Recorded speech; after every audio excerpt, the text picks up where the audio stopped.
Hello everyone, we are live on air with Live on Air, and welcome back to another Philosophy Thoughts episode with me, Olivia Calladine-Smith, your host. I'm a university student at the University of Bristol studying philosophy and French, and I have a passion for philosophical debate and meaningful current discussions. Now, I want to show you how you can use philosophy to tackle your everyday life problems as well as other ethical dilemmas. We will be going from discussions on social media, AI and other current affairs to crime, relationships and tips for success and growth. Live on Air is a safe space where you can contribute your controversial and uncomfortable questions so that I can discuss them and tackle them with you all. And for the students out there, you will also be gaining exclusive tips and advice to academic success. I cannot wait to discuss with you all in this judgment-free zone. You can expect to start thinking like a true philosopher. You're watching Live on Air.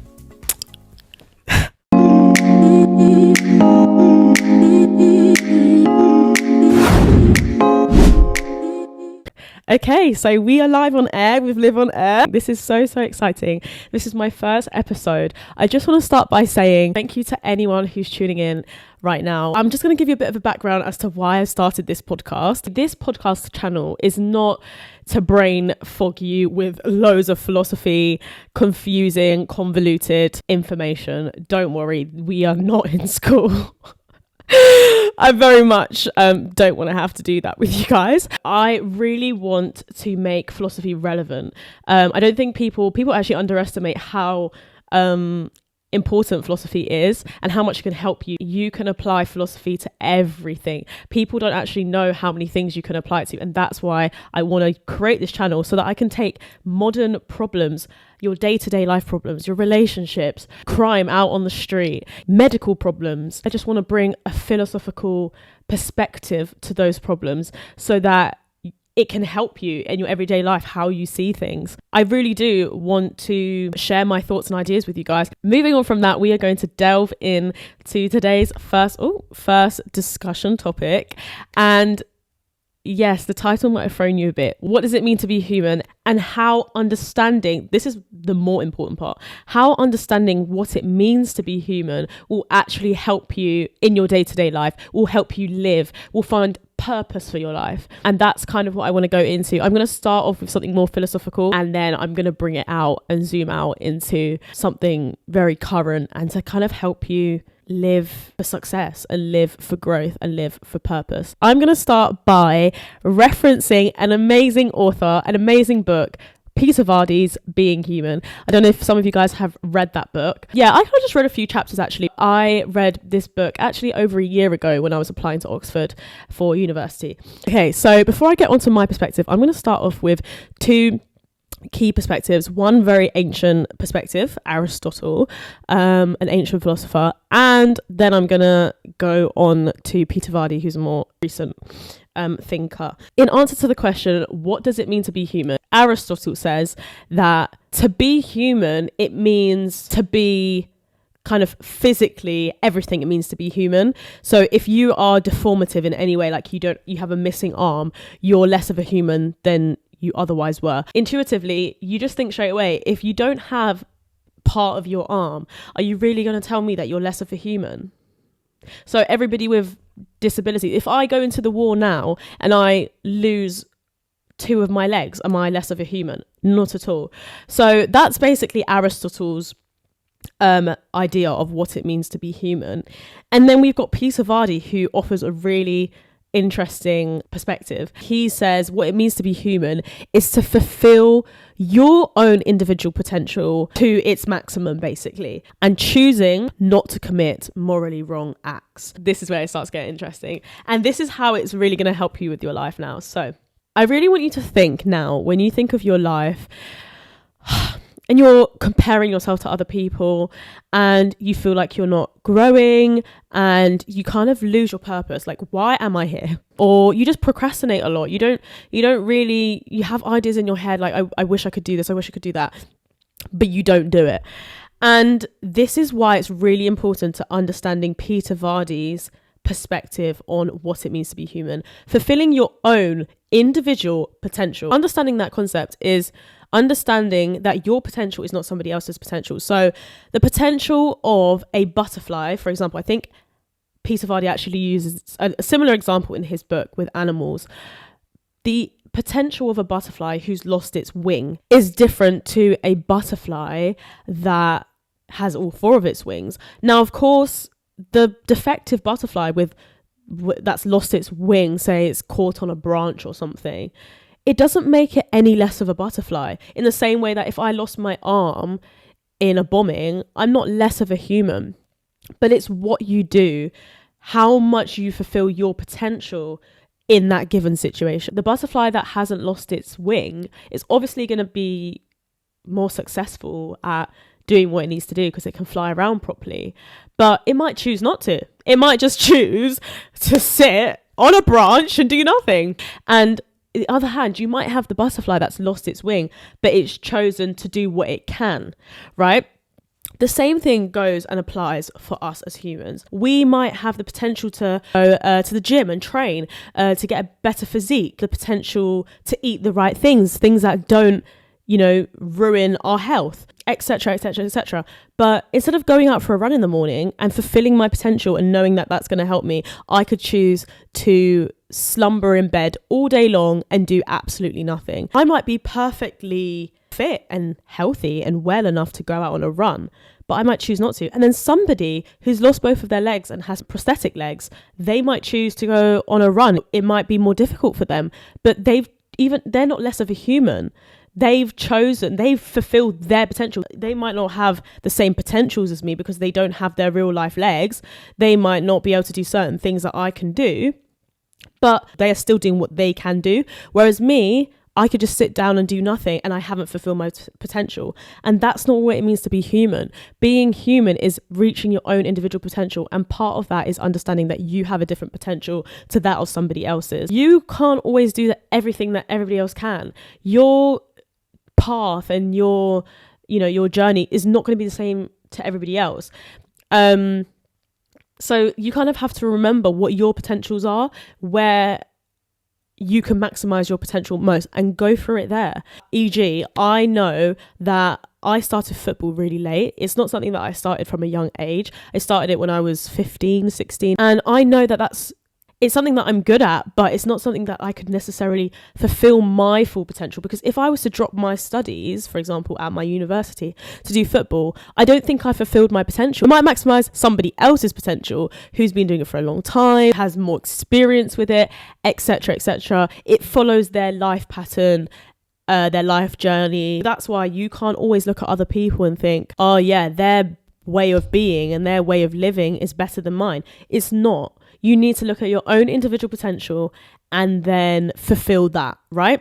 Again, it's not about what you have. You're not defective if you have, I don't know, less money in life, shoes and clothes. Like I said, you have a disability or you have a mental disability. Like me, I have slow processing. I'm not more defective than someone that doesn't have slow processing, but I live to the best of my ability with that disability. And again, it's not to get that concept twisted as well. Like when I say fulfill your own individual potential, that does not mean like reach godly perfection of being able to do everything. You are not invincible as a human. It's understanding what will allow you to become the best human and version of yourself. This kind of leads me now on to Peter Vardy's second kind of formulation for being human, and that's not to commit morally wrong acts. I think this is a very obvious one. I mean, being human, I think whether you believe you're going to heaven or you're going, to an afterlife or you're going to be judged or not, being a good person and doing the right things, and obviously this is a really controversial topic because some people don't think there's necessarily a right from wrong, which is going to bring me on to a later episode. I'm going to be linking all of that with crime, and I'm going to actually have a special guest for that one. So this is why you guys need to tune in. Okay, so picture this. I've got another way for you to understand what it means to be human and how this can help you to being successful and growth. So I think we often see, especially in the Western world, let's be real, we see money, anything tangible, material, we see it as success, right? And I think we really need to look beyond that. We really need to look beyond that scope. It's okay to want material wealth, but I think we need to make sure that the mental side of things is right first as a human before we look at the physical world. And I think this is what people who come from lesser backgrounds do quite well. They are less focused on the material things, and so their grit and their determination, and I'm not saying there's people in the Western world that haven't got grit and determination, but the vast majority of people who come from poorer backgrounds outside of the Western world, in more developing countries, there's something about them that they don't have a lot, but they are still able to push on and maximize their own individual potential. Those people in those countries that have no food, no opportunity, no education, they are no lesser of human beings than we are in this Western world, where I have been brought up with education, a roof over my head, and I haven't had to worry about the food going on my plate. And if anything, I could not fulfill what it means to be human, because I could sit here, you know, and do absolutely nothing, not choose to fulfill my own potential, to go and steal instead of earning my own money. I could say, well, actually, I don't see the point in studying and trying to earn money the legal way. I'm gonna just steal, I'm gonna rob people, that's what you could choose to do. And Peter Vardia essentially says that you're being defective when you choose to do immoral acts. Yeah, so it's not just being lazy and procrastination, but also just doing the wrong things that you know are intuitively wrong. Sometimes the lines can be blurred, but there's things that we know that we shouldn't do. Essentially, just be the best version of you. And if you think that's not helping you be the best version of you, you're probably not being the best version of yourself. I think this perspective will really help you. Just focus on yourself, focus on your own individual potential and what you can maximize. Don't worry about what you do and don't have compared to other people. Focus on how you can fully maximize your own potential. I know that I'm not tall enough to be a basketballer. Yeah, I'm 5'4". So for me, I know that. And I think that's obviously really important, because if you know you're never going to be a basketballer, like, that's not me. For somebody else, they're going to fulfill their potential by being a basketballer. But I'm not going to look at them and be like, oh, I can't be a basketballer, I'm like lesser of a human being. No, this perspective is so key, because it teaches you that success is less about what you have, but more about what you do with what you have. Whatever you have in the moment, you need to make the best out of what you have. If you do that, you have fulfilled your potential. Not everybody is starting on the same level. Not everybody is born into wealthy families or born into educated families. Not everybody starts at the same level. Unfortunately, it's unfortunate. Not everybody has the same opportunities.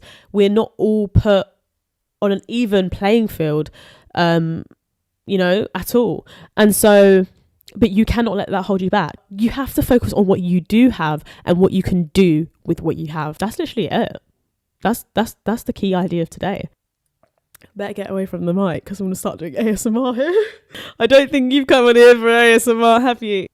Anyway, we digress. I think if we take a religious point of view, especially with Christianity, we are kind of told to be humble, because everything that material that exists belongs to God. So whether you're religious or non-religious, you can take that away in the sense that you shouldn't make being human and your life too much about materialistic things. So it's just living with that humility. And I think that's really helpful in the way that I live, just knowing that I have enough to be able to, succeed. But it's more about your mindset and your perseverance. It's your choice whether you want to see what you have as enough and take it with two hands and say, look, this is what I've got, but this is what I'm going to do with it. I think if you take that perspective, I think no matter what happens in your life, even if you fail at times, or you have something get in your way, or you have something that happens to you, you always look at it as, now that I'm in this given situation, what can I do to fulfill my current potential? And again, I just really want to speak directly to you guys, because I know there's people here who have dreams, who are watching, who have dreams, aspirations, things that they want to do, people that they want to become, careers that they want to go into, and all sorts of things are stopping them, whether that be comparison, whether that be lack of self-confidence, whether that be feeling like you're behind or at disadvantage. And I think if you just take that one kind of life view on what it means to be human, you can find so much purpose within that. And this is my personal opinion of what it means to be human. This is one suggestion. This is Olivia Calladine-Smith's suggestion of what it means to be human. Peter Vardy influenced, but it's not the answer.